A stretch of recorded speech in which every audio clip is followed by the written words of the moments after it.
Hey, and welcome into the Big Ten Huddle. I am your host, JR, and we are here to talk about all the things going on in the Big Ten. I have two fantastic guests with me today. I have Aaron. Aaron, I don't think I asked how to pronounce your last name. Is it Brightman?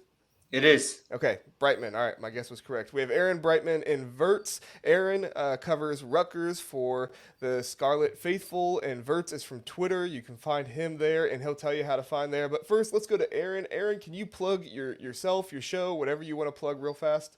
Yeah, thanks so much for having me. I founded the scarletfaithful.com. Also, I'm Aaron underscore Brightman on Twitter. I have a YouTube channel. I have a daily podcast now and post a lot of different analysis breakdown videos and also on Instagram as well, the Scarlet Faithful. There you go. So you're one stop shop for all things Rutgers football and basketball, right? Yes. There you go. So you can go there for all that stuff. And then we have Verts. Verts, you want to tell people where they can find you at? Yeah, I'm on Twitter at 11verts, tweeting mostly about the Huskers, but a little bit of everything here and there.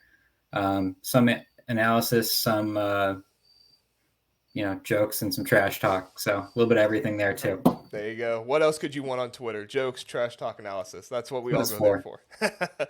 All right. Well, if you know anything about the Big Ten Huddle, you know that we are brought to you by Big Banter Sports. Big Banter Sports, your one place stop shop for all things Big Ten football.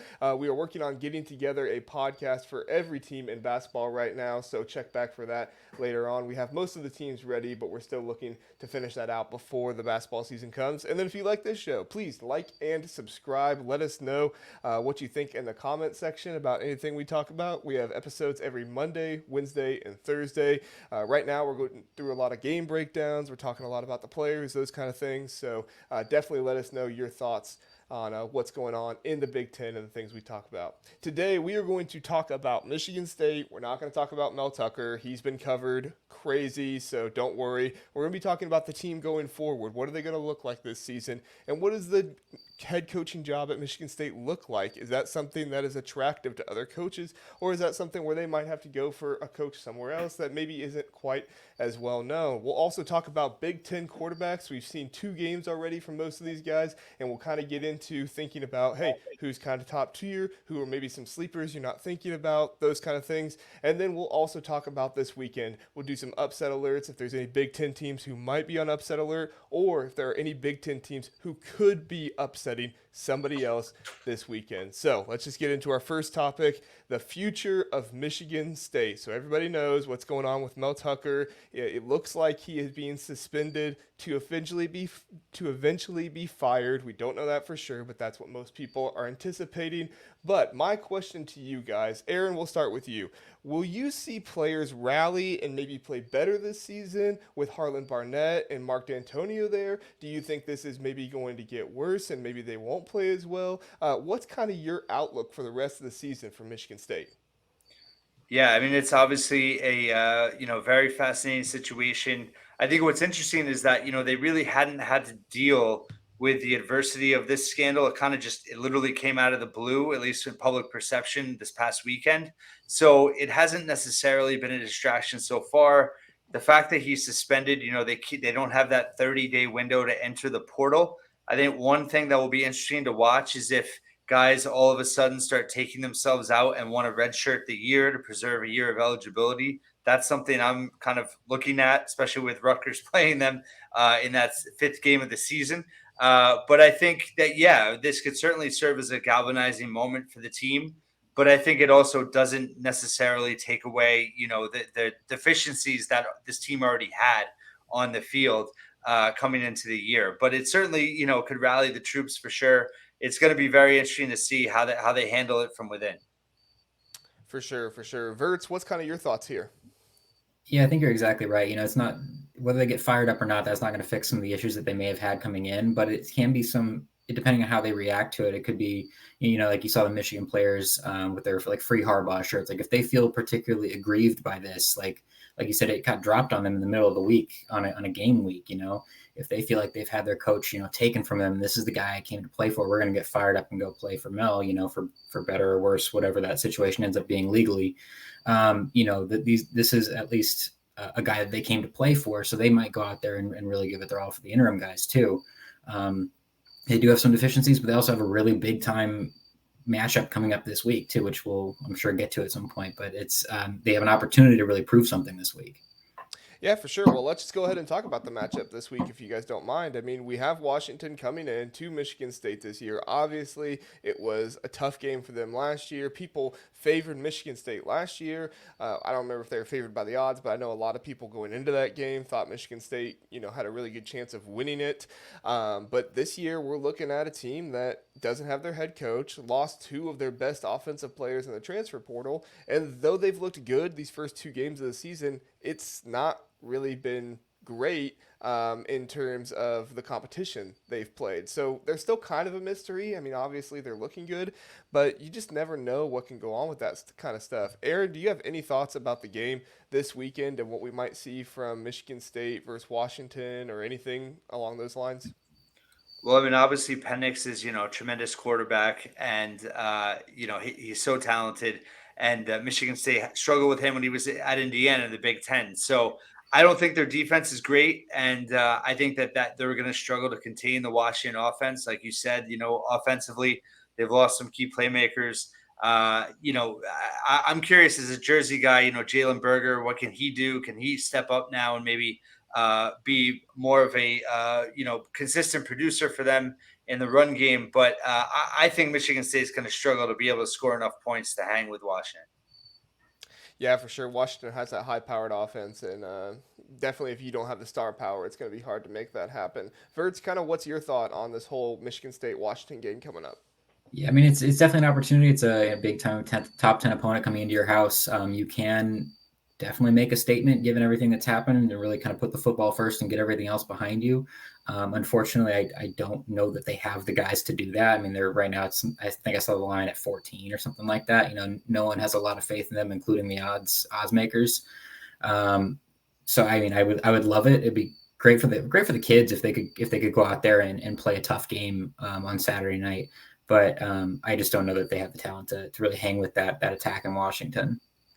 Yeah, for sure. And the Pac-12 is a loaded conference this year. So if you can get somebody who, I don't want to say they're down at the lower end because it's so hard to tell at this time of year, but definitely not near the top. If you could get one of them to come in and maybe take off one of the top teams in the Pac-12, it could really look good for the Big Ten, and we could really have a storyline there. So, all right, well, moving forward, maybe after the season, kind of looking ahead, what are you guys' thoughts on the coaching candidates that we might see come up in this situation? Obviously, we've heard kind of the ones that you hear all the time. We've heard the Matt Campbell, some of those. I think I saw somebody say something about Lance Leopold. I mean, Aaron, do you think that either of those names are valid? Do you have any other names that people could be on the lookout for? What are your thoughts here?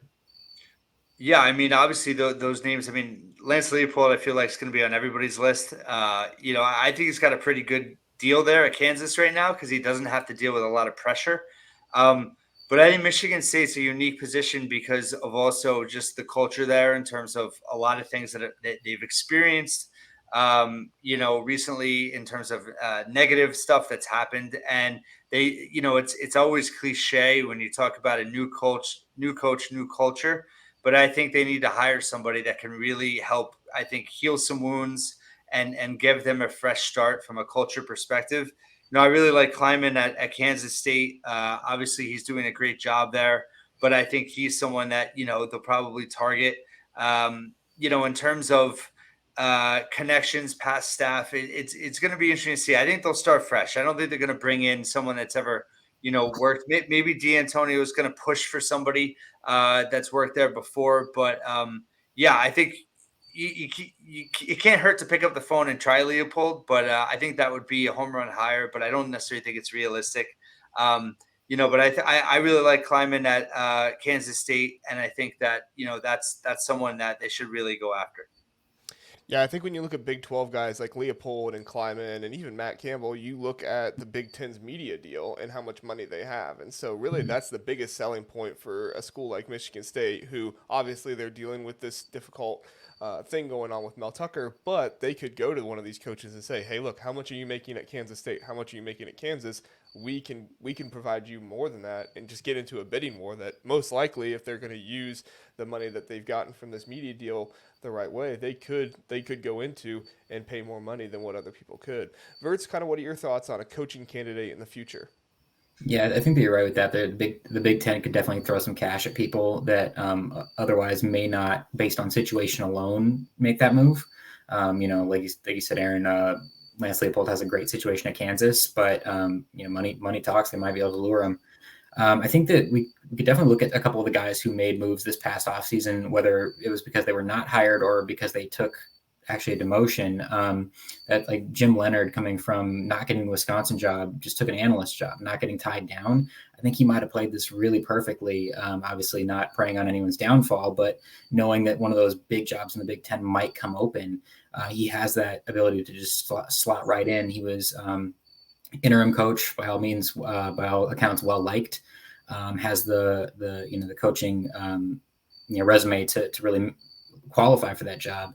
Then another guy that I think might be interesting is Sean Lewis, the OC from Colorado. Took a step down from being a head coach to go be an offensive coordinator because he thought it might get him more exposure. Well, I don't know that anyone's getting more exposure than them right now. So I think another guy that really might have just, in terms of just hitting the timing jackpot in advancing his career. No one's a hotter commodity than that Colorado team right now. So maybe someone from that staff, the guy calling the plays, designing that offense, that might be the guy that they go after too. Well, and you never know; they could just go after Dion by himself, because where Yeah, did Mel keep Tucker that came pipeline from? going, right? Exactly, he came from Colorado, so hey, just go right back to Colorado. Try for Dion. If he says no, then try for Sean Lewis. We'll see what happens. Yeah, I think those are great answers, those guys. One that I've thought of, and I haven't really heard people talk about it a lot, but I really do think it's likely, is Mark Stoops from Kentucky. Mark Stoops is a Midwest guy. I think he is from the Midwest, if I'm not mistaken. And he is somebody that has built up Kentucky pretty far. And I think Michigan State has a bit more that they can build up on than what Kentucky is, especially since Kentucky is kind of locked in the SEC, can't really Mm-hmm. break that ceiling, it seems like. But Michigan State has. Michigan State has been to the playoffs. And so if Mark Stoops really wants to advance his career and maybe get to that next level, it looks like that's more of a possibility at Michigan State than it would be at Kentucky. Not to disparage Kentucky, I just think that based off history, we can kind of see that a little bit more. All right, moving on to our next subject. Our next subject is the Big Ten quarterback. So Athlon Sports, if you haven't seen this, Athlon Sports kind of took quarterbacks and made their own top 25 list. So this list is long. I'm not going to read every single name, but I will read the Big Ten quarterbacks' names, and there's only a few of them. But number 8, they have JJ McCarthy from Michigan. At number 11, they have Drew Allar from Penn State. And then he's not in the top 25, but it did say that he was on the cusp after week 2, is Taulia Tagovailoa from Maryland. So my question to you guys is, could JJ McCarthy, Drew Allar, or Taulia Tagovailoa enter into another top tier of this conversation, or even Heisman contention at some point? I know that's probably more of a JJ route than maybe a Leah route, but I mean, do you guys think these guys could climb, get higher? Verts, what are your thoughts on this? Yeah, I think like you said, definitely JJ more for the Heisman than potentially the others. Although Aller, whoever comes out of that race, maybe number 1 or number 2 on the East side, very very likely could get into that conversation if they play really well. So even if Penn State finishes, call it second in the East for hypothetical, if they get there on the back of Drew Allar's play and he's really lighting it up, he could definitely be invited into that conversation. Now, in terms of just being part of that tier, yeah, absolutely. I think that they definitely have the ability to be recognized as that. We haven't really seen a lot of those teams turning it loose yet. McCarthy is averaging 87% completion, which is just absurd. They're giving them pretty high percentage stuff against generally lesser competition. We'll see once the Big Ten play starts for them, how much of that gets retained. But I think that there's definitely a path there for both of those guys to really show off in a very competitive and very deep division on the East side. For sure, and I was looking at stats today, and JJ McCarthy actually has the highest QBR of any Big Ten quarterback It's like ever 202, right? right now. Yeah, it's super high up there. I think Russell Wilson had it before. Now, obviously, there's still a lot more time left in the season. He's only done it for 2 weeks, but JJ McCarthy really is probably going to finish the season as one of the highest Big Ten QBR quarterbacks out there because that's just kind of the player he is, and that's kind of the player that Jim Harbaugh needs for his offense more than anything else. Aaron, you're going to face all three of these guys at some point this season, so you're going to. I'm sure you're looking at this. What are your thoughts on these three guys and maybe where they could end up, maybe where their ceilings are? Yeah, I think Vert's made some really good points. I think with Michigan and Penn State too, the fact that they both have two really good running backs behind their quarterbacks really help both of those guys. But I really like Aller. I think Penn State, it's almost like they have an advantage being a little bit of the underdog and Michigan's expectations being higher. I know Penn State was kind of the darling preseason, sleeper pick. Doesn't really make him a sleeper anymore, but that head-to-head game obviously is going to decide a lot. But I think if Penn State all of a sudden comes out and, say they run the table in the Big Ten, I think it'd be hard to think that Aller's not in the conversation because for them to win, he's going to have to play at a high level and he's going to be a big time story if they do that. So I do think he has a higher ceiling long term than JJ. So I think if I had to pick one of them, I'd go with Aller over JJ. Yeah, for sure. And I think that offense lends itself more to Aller being kind of that playmaker and kind of doing those things. JJ obviously has a lot that he can do with his feet, but it's not called upon in the same way that Aller kind of has been, at least so far. Who knows? Maybe the offense changes as we get more into the season, but at least how it's been so far. All right, guys. So my question to you after this is, are there any other quarterbacks in the Big Ten maybe that we're sleeping on, maybe that we could find somewhere around this list, maybe on the cusp of it, or maybe just barely getting into it at some point that's not getting enough love right now that you guys feel like, hey, this could be somebody that people need to know their name because later on down the road, they're either going to be well known or they're going to be near this list? Verts, your thoughts first. I think that I would throw out Tanner Mordecai. It's been a rough start for Wisconsin so far, but we've seen what he can do. He's put up insane numbers in a high-powered offense. It's they're 2 games in. It's certainly not what was billed, but it's definitely has the opportunity to get on track. As the season goes on, he's a veteran guy. If they really can get clicking and turn that offense loose into what we thought it would be or what it was promised to be, I think you could definitely see some big numbers there. Yeah, for sure. You don't think Jeff Sims is going to be around there anytime soon? I think that we're a work in progress on Jeff Sims. I will say Jeff Sims, and I've been saying this for a while, he is electric, man. He has a lot of mobility and he's very athletic. So I just feel like if Nebraska can harness that in the right way, I don't know if he'll be anywhere near this list, but he could be one of the more electric players in the Big Ten and maybe nationally as well. Yeah, so, when he's right, he's right. But so far, haven't been able to get that on the field so far. And who knows? Sometimes it's just a feeling out process. It takes some game time to work that in. Who knows? We'll see what Matt Rule and his staff can do. Aaron, your thoughts on some sleeper quarterbacks, maybe some that are less well known right now?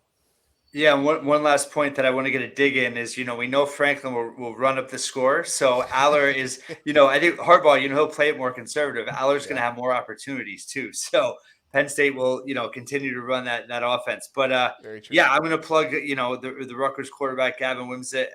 I do think he has the potential not to crack the top 25 nationally, but in the Big Ten, I think he can be a top half quarterback this year. He started off really well. I think Kirk Shiraka, as offensive coordinator, has done wonders for him already, just in terms of his poise, his confidence, his decision making. He's still a little bit inaccurate at times, but he's shown his natural raw ability as well. He made a really huge 4th down conversion in trouble against Northwestern, and then he had a 60-yard touch pass to Jaquay Jackson in the Temple game that just, 2 throws that for Rutgers, we haven't had a quarterback that could make those kind of throws in a long time. So I really do think where he is at right now in September, if they can stay healthy and he can keep enough weapons around him, I think he can make some real strides in November.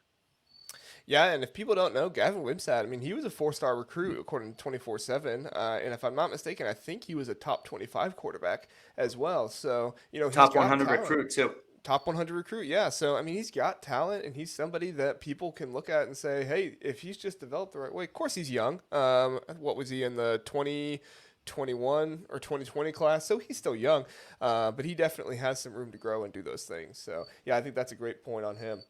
All right, our last section here, and then we'll get out of here. Just some talk on maybe some upset alert games in the Big Ten. So either teams in the Big Ten who might upset other teams, or teams in the Big Ten who we might look at and say, I don't know, these guys might be in some danger of getting upset. Teams that are favored in their games this weekend right now: Maryland by 14.5.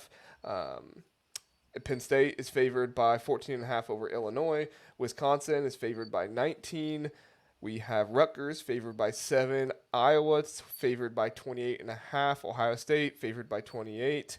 We have Nebraska favored by 11.5, and Michigan favored by 40.5. And the rest of the teams are underdogs in some way, shape, or form. Are there any games this weekend that you guys are going to be on the lookout for that could be upset alert either for or against Big Ten teams? Aaron, your thoughts first.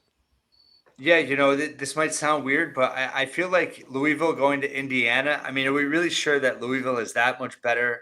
They haven't really played anyone yet. And, I think Indiana's better. I don't think they're good necessarily, but they did hang with Ohio State more than I think people thought.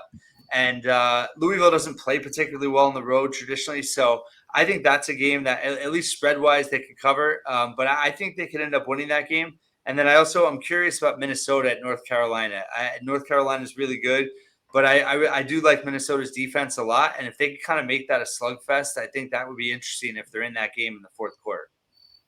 For sure, for sure. And, I thought you were going to mention this a little bit, Aaron, but go ahead and talk about, your Rutgers, they're favored against Virginia Tech. I mean, I know it's at home, but hey, that's not something we see every single time. Power 5 opponent favored against. I think Rutgers has a good shot at being bowl eligible this year. And them being favored really kind of shows that a little bit. What do you think that's going into this that's kind of making them favored? And do you feel like maybe they're going to be bowl eligible as well? Yeah, I mean, it's a huge swing game for them. If they can win this game, the path to a bowl eligibility is a lot more clear. If they lose this game, it's going to be a lot harder. November is a brutal schedule for them. But if you win this game, then you go to Michigan, just get out of there healthy. You come back, you have a FCS opponent, Wagner, and then you have Michigan State coming in for homecoming, and then you're at Indiana. So there's a real shot. They're at Wisconsin in between that, but there's a real shot that they could be 6-2 before Halloween. So obviously everything kind of has to go right for them. I think they are a pretty balanced team, but Rutgers fans have lived through this before where everything on paper makes sense for them to win this weekend, and then they can't take advantage. Virginia Tech has a lot of injuries right now. Their starting quarterback might not play. Their top receiver, Ali Jennings, is out.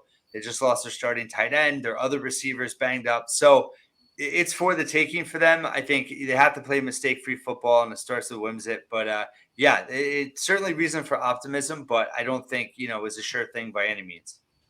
Yeah, I am by no means a Rutgers fan, but I do kind of root for them from time to time because, well, number one, I want the Big Ten to do well, and then number two, I just think it'd be such a cool story. Rutgers 6-2 before Halloween. I would love that. I think that would be fantastic and such a cool storyline for the Big Ten. All right, Verts, kind of some more of your thoughts on some upset alert teams here in Week 3 for the Big Ten. Yeah, I like that Louisville Indiana game for the reasons that you said. We've seen Indiana play a tough game, ultimately losing, but play a tough game, and they're I don't expect them to be an easy out at home. Minnesota, North Carolina as well. I will say Georgia Southern going to Wisconsin. Georgia Southern at home, classic trap game. Just for you might get fired after that one. But yeah, for some of those games I think are definitely potential for upsets. Purdue and Syracuse should be interesting. I don't really know what to make of that. It's at Purdue. Purdue lost to Fresno State, but it definitely has an offense. I think maybe even though they lost some key players, maybe some holdover from when Braum was there. Syracuse slight favorite in that one. I don't know if we'll call that a full-on upset, but maybe look at that Purdue game. Yeah, that's what I was going to say. I think that Purdue game is one that I'm going to have my eye on. It's on NBC. It's in prime time. So, and I tell you what, I really like the improvement that Purdue made from week 1 to week 2. Obviously the week 1 loss to Fresno State. That is frustrating. But I think Fresno State's a better team than people give them credit for. They have a chance to win the Mountain West this year. So I'm not saying that Purdue should have lost to them, but I don't think it's the worst loss in the world. But I saw some improvement from Hudson Card. Deion Burks is another good receiver. It just seems like Purdue has one of these good receivers every year. They had Rondale Moore, they had Charlie Jones last year. It just seems like one of them pop up every year. So if we could see more from Deion Burks and we could see continued improvement from Hudson Card, I really think we could look at another Purdue win against Syracuse, making that 2 in a row this year. So, all right, guys. Well, hey, that's all I really had. Thanks so much for coming on. Aaron, you have any more thoughts about the Big Ten or anything else? No, I mean, I'm excited for league play to really kick off and, see just Big Ten matchups week after week pretty soon once non-conference play is done. And I think, the West is wide open and, the East is what it is. But I'm encouraged overall, in terms of just where I think Rutgers could fit into it. But, yeah, I'm excited for Big Ten football kicking off really soon. For sure. I am too. I can't wait. We've got a little taste with Ohio State, IU, and then we're going to have Penn State, Illinois this weekend. And we had a little bit here and there with Rutgers and Northwestern in week 1 as well. So I think it's going to be exciting. Verts, you have any more final thoughts before we get out of here? Yeah, just looking forward to last couple weeks of, non-conference here for most teams. We're starting to dabble in the conference, like you said. But, yeah, those the West race should be wide open. Should be very interesting to watch. Should come right down to the end, especially in the East too. Have a few the 3 big, favored teams, but who knows? Like you said, Aaron, Rutgers looking like they might have some fight down the road too, and should be interesting to see who comes out and plays in Indy in December. Excellent. Yeah, Big Ten West, most competitive division in all of football. You love it. You love to see it, and they play a very. We'll take most competitive. What'd you say? We'll take most competitive. That's not how everyone would describe us. We'll take that. Well, hey, you never know who's going to win it every year. That's the way I look at it. It's like, hey, you could be Wisconsin, could be Nebraska, could be Northwestern. I mean, who knows? So it's an open race every single year, and I love paying attention to it. So, all right, well, again, special thanks to Aaron Brightman and Verts for coming in. If you want to find these guys, you can find Aaron Brightman at The Scarlet Faithful. He is the founder of that, and you can find Verts at 11 Verts. That is the word spelled out, 11 Verts on Twitter as well. And don't forget, we are brought to you by Big Banter Sports, bigbantersports.com. Visit their website, go to social media for all that you can find there. Also, next episode, we will be covering the Penn State and Illinois game. We will have somebody on from Penn State, trying to see if I can get somebody on from Illinois, but we will be covering that game, previewing that with a few more Big Ten guests. Thanks so much for coming on, guys. Thanks so much for listening to us. Have a great day.